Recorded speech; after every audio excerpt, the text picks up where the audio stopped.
Среди факторов риска сердечно-сосудистых заболеваний выделяют так называемые немодифицируемые, на которые мы с вами повлиять никак не можем. К ним относится пол. К сожалению, наиболее подвержены сердечно-сосудистым заболеваниям – это мужчины. Также к немодифицируемым факторам риска относится возраст.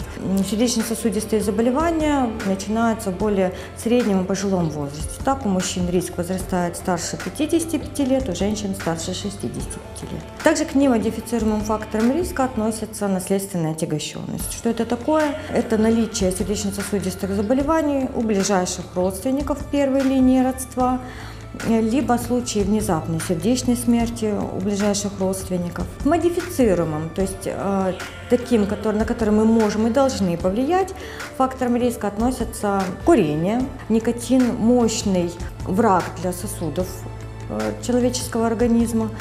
И отказ от курения является основным требованием для снижения риска сердечно-сосудистых заболеваний. К еще одному фактору риска относится алкоголь.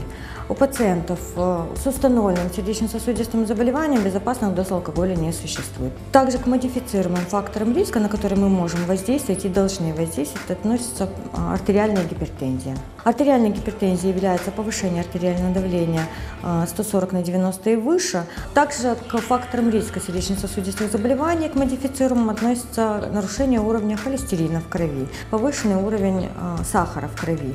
Повышенная масса тела – результат неправильного питания с преимущественным потреблением высококалорийной традиционной пищи в сочетании с гиподинамичным образом жизни, особенно в холодное время года. Кроме того, риск сердечно-сосудистых заболеваний повышается у пациентов с заболеванием щитовидной железы, с хроническими заболеваниями почек и легких. Таким пациентам необходим тщательный контроль уровня холестерина в крови, тщательный контроль уровня артериального давления и тщательный контроль уровня сахара в крови.